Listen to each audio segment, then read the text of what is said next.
Syederalun, meski berada di dekat aliran sungai Krung Aceh dan dilintasi irigasi, areal persawahan di Gampung Lamku, Kecamatan Selimum, Aceh Besar ini tidak pernah mendapat air dari saluran irigasi.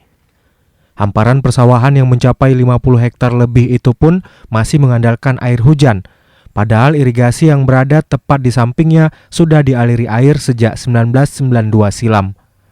Kondisi ini terjadi karena pemukiman persawahan lebih tinggi dari saluran irigasi dan mengakibatkan aliran air irigasi hanya melintasi Gampung Lamku tanpa bisa dialiri ke sawah warga sekitar.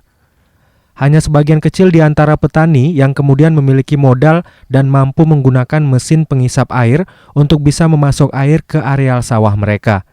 Sementara sebagian besar lainnya murni merupakan sawah tada hujan dan sering gagal panen ketika musim kemarau tiba. Terbatas, bisa jadi nanti masyarakat kita perekonomiannya kurang mampu sehingga tidak mampu untuk membeli mesin, maka sawah-sawahnya berpotensi untuk gagal panen.